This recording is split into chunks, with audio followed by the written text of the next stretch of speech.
Welcome to Coach Purity Daily. My name is Purity Wako, a nutritionist, a health and life coach, also the CEO of KweraBITS.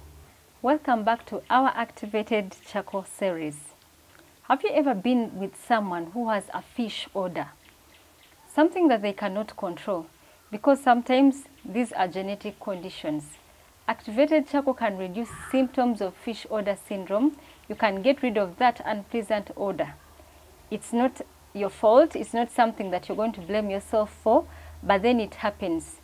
Some of you, it's your spouses or your friends or your girlfriend or whoever it is, and you never know why they are having that odor. Activated charcoal is a great remedy.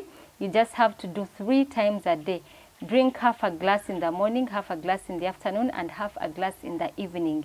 Get water, dissolve a teaspoon, and you'll be much better, because it has that component that traps all the odor and the toxins and the bad chemicals that cause the bad odor. Thank you so much. Follow us on Instagram, Facebook, Twitter, and remember to subscribe to our YouTube channel. Also turn on the bell so that you do not miss our other videos.